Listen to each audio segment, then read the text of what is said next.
Hey guys, and welcome back to a new DIY video. Today's project is a pretty exciting one. I'm not 100% sure if I have enough fabric, but I'm just kind of winging it. If this video's up, I had enough fabric. But I have, I think, a meter of fabric, and I want to make a full length dress, or kind of like a long midi dress. Really like slinky, kind of cami, silky style. I am making a size like small / UK 8.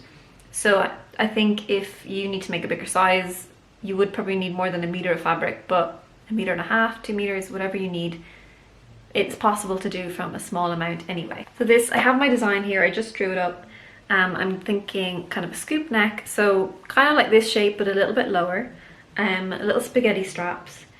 I'm gonna do the back, even deeper scoop, I think, just for a nice touch. I'm gonna have some darts along the kind of bust area, or the waist, from the bust to the waist, just for a bit more shape. Because this isn't bias cut, the shape needs to be in the pattern. And yeah, just doing some measurements. So I think it's like 43 inches in length. So I measured the width of my fabric. It's just maybe 1 inch or 2 over my own hip measurement. So I'm probably just going to work with the full width of the fabric and just whatever seam allowance is there, and then hope for the best. Again, because it's not bias cut, there's not going to be as much give or stretch in the fabric. There's not going to be any stretch in the fabric, so we have to work with that. But I'm confident. In fairness, I only started using bias cut like in the last few months. I never really did it before. But the thing about bias cut is it takes up so much more fabric, so I would probably need 2 to 3 meters of this fabric to make this pattern if it was bias cut, which it's fine. I would probably use the excess for a smaller project like top, skirt, something like that. But I just want to see if I can do it out of 1 meter of fabric, and then I'll be able to show you guys if we can do it from 1 meter of fabric. So let's get going. Come on down to my bedroom floor and I will show you what materials we're working with today. Okay, let me just show you the fabric. I have this really nice navy, kind of silky, it's like a polyester, silky, drapey, really thin, lightweight fabric, so should be really fun to work with. Not. I found a navy invisible zip. This should be long enough to go from like the back of the dress down way past my hips, probably if I do a low back. So it's long enough to reach the widest point on the dress, which is great. And I actually found a bunch of navy bias tape, which is really good because I'm going to use this to line, or to kind of finish the neckline and the armholes. And then for the straps, I'm just going to make some straps from the matching fabric, but it pretty much matches perfectly already. So the bias tape is going to end up on the inside of the dress, so that's why it's fine that it's not the exact thing. One of them is more like a cotton one, or kind of almost like a linen-y one, and there is some satin as well, which is great. So that was really lucky. I'm going to work my pattern from another dress that I made, not on this channel but on my Instagram. It's this kind of red silky cami dress. This one has a zip in the side, which I could also do with this one, but I think it might just sit a bit flatter if I put it in the back. There's going to be seam down the back anyway, because I think I'm going to do a slit up the back as far as my knee, or just past it, because it's going to be quite a slim, straight fit dress, and I'm not going to be able to walk in it if it doesn't have a slit. So will I do a slit in the back, or will I do one up the side? That would probably be nicer. I'm gonna have to decide this before I make the pattern anyway, or before I cut it. But I can probably make a pattern beforehand. I think I'm just gonna work from this dress and not make a pattern, and just lay this dress on top, because I know I'm not cutting away too much, just the shape of the neckline and the shape of the back of the dress, and that's pretty much all I'm cutting. The rest of it, I'm just gonna put some darts in for shape. That's really it. Okay, you can do that. So if you can see, this is how much fabric I have, and when it's folded in half, it's like about 18 or 19 inches wide, so it's probably like, I don't know what width fabric. Let me put that on the screen for you because I can't focus and do it in my head. So I'm gonna have to make it this width. Luckily the dress I already have is pretty much this width. It's a little bit wider along the hem, but I think this one actually flares out, whereas this one is just going to go down. You can't actually see that. So you see there, it's a little bit wider, but again this is going to be a straighter fit, and that's why we need the slit, just for movement. But basically I'm just going to trace around. I'm not going to trace the hip, I'm going to trace around the top neckline, which is going to stay the same. I'm going to have to add a little bit of room on the sides because we're going to put darts in instead of cutting the shape, if that makes sense. So the first thing I did was fold the fabric in half, and I just cut it and tore it along the grain, so that tore it perfectly into 2 pieces. So using the first piece, the first half of the fabric, I folded this in half, and I'm going to make the front piece first. So I laid out the dress that I was working from. So this fabric is very slippy, so if you're using something like it, I would recommend just pinning it in half perfectly so that you know when you're cutting it that it's perfectly even, because it does tend to slip around a lot. Using a chalk pen, I just went in and traced around the shape of the neckline and the underarm. And then I tapered the underarm. I kind of tapered it out into the width of the fabric. So I brought out a little bit extra for some room, just for a bit of wiggle room. And then I just kind of tapered it off to the width of the fabric around hip level. So like I said before, I'm using the full width of this fabric just to make sure that it's not too small. So I just cut around the chalk marks that I've marked. And just having these pins in place just means that the fabric's not slipping while I'm cutting. So next I got my measuring tape, and I had already measured how long I wanted this to be from neckline to full length, and it was about 43 inches. So I'm using my measuring tape. I'm just going to measure in 43 inches and mark this with some chalk as well, and I'm just going to cut across straight. Try and cut as straight as possible, and to make sure that the fabric is also sitting straight while I do it. So next I just take out the pins, and so that's your front piece. That's the kind of shape that you're looking to get. So taking the other half of the fabric, I folded that in half as well, the same way as I did the front, put a few pins in it, kept it in place, and I'm going to trace the back of the dress this time. So the back is just a straight across piece, so it's a little bit lower than the front, and then again I'm just tapering it out from the armhole point to okay, only putting in pins here. Should have learned my lesson the first time. As you can see, when you try and draw on the fabric, it does move a lot, so you really do need those pins. So I'm just taking the point from the underarm and just, again, tapering it out to hip level. For the length on the back piece, it's not quite 43 inches because it's a lower back. So I matched up the front piece armhole point with the back piece, and then I cut the hem that way. So then I need to cut the back piece in half, because I remembered I need to put a zip in the center back and I need to put a slit in it. So I folded it in half. I used some shoes as some weights to keep it perfectly even, and I just cut up the back seam really. So basically just cut it in half on the center point. So not the side that we've cut, because they're the side seams, so I just cut up the center point. So now we have 2 back pieces and 1 front piece. So get the front piece right side facing up, and we'll get the 2 back pieces right sides facing down, so right sides together, and pin all along the side seams.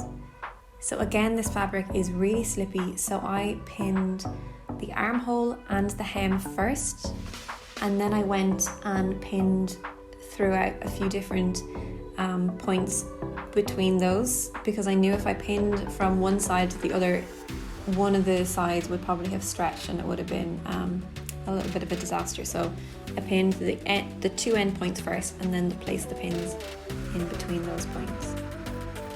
I hope that makes sense. I hope you can kind of tell what I'm doing on camera here. And I just repeat it again for the other side. So we're going to sew these up with just a straight stitch, not too big of a stitch length. I use 7 on my machine, which is not the biggest but not the smallest either. If you have an overlocker, you could overlock the seams after this, because this is the kind of fabric again that does fray a lot. You could also use a zigzag stitch to finish them as well if you don't have an overlocker, or whatever kind of stitch setting you have on your machine that would just tidy up the edges a little bit. You could also sew it with a French seam, so sew it the right way facing out first and then tuck it in, same way I did on my DIY linen top, but a straight stitch and finishing the edges with a zigzag stitch is probably the easiest. So I'm putting in my zip into the back using an invisible zipper foot.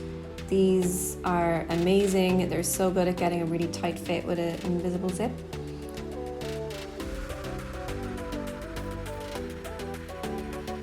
It's still a bit fiddly, but just try and roll out the zip as much as possible so you get the needle right in close to the edge of the zip, so that when you see the back of the dress, you won't be able to see the zip.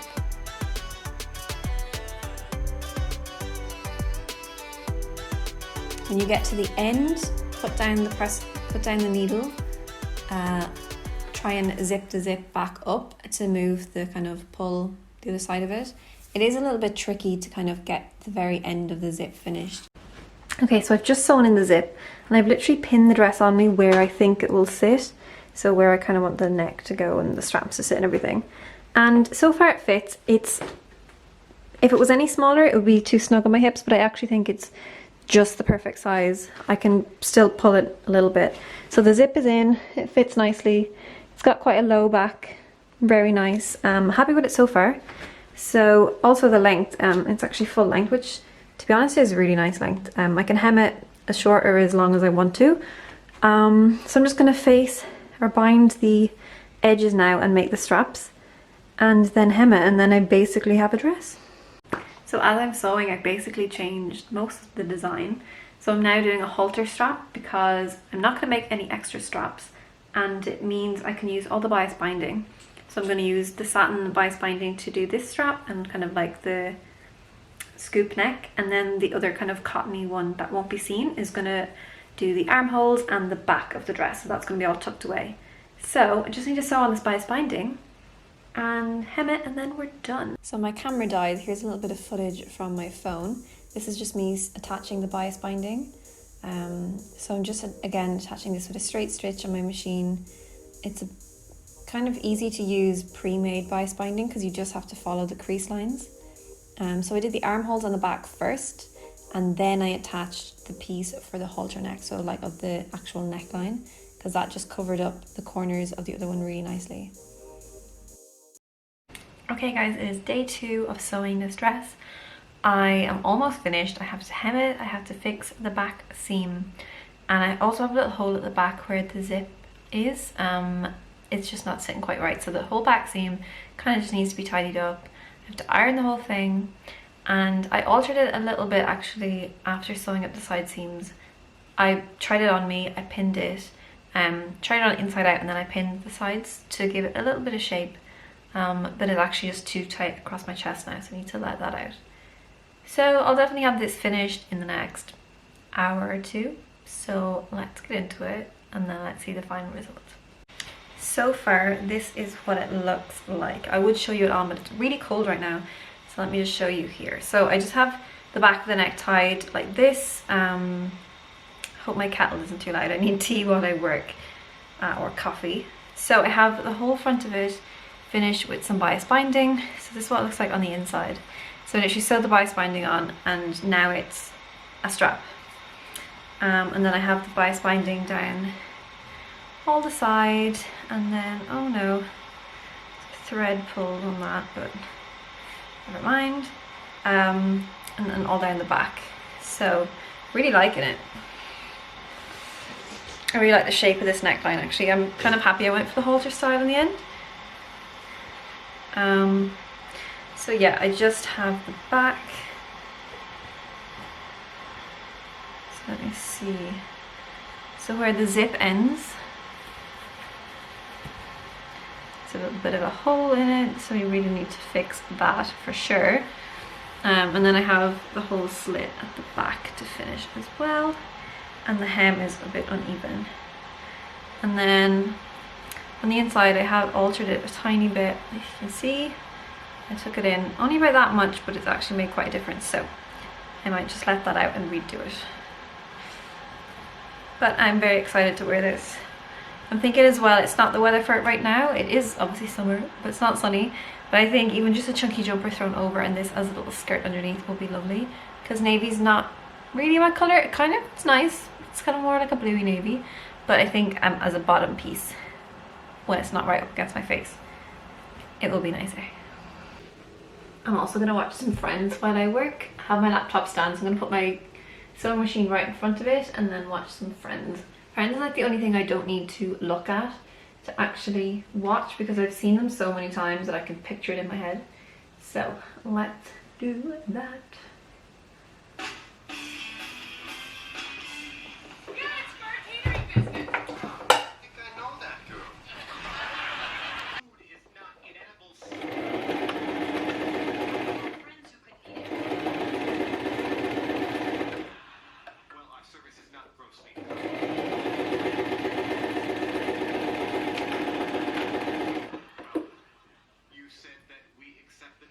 Funny story, I haven't actually put my thread on my machine yet.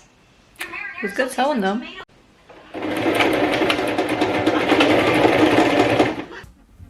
So I'm just sewing up the back with a straight stitch, just taking kind of tapering it from the zip to the rest of the seam, and this will just make sure that the little hole in the back just under the zip is gone, as you can see. So to finish up the slit in the back, I attached a strip of fabric that I'm going to use kind of as bias binding, but it wasn't actually cut on the bias, so it is cut on the straight of grain. So I'm just pinning this along. I'm going to sew it on with a straight stitch, and then I'm going to iron it under. So then I'm going to fold it in and fold it in again and top stitch that.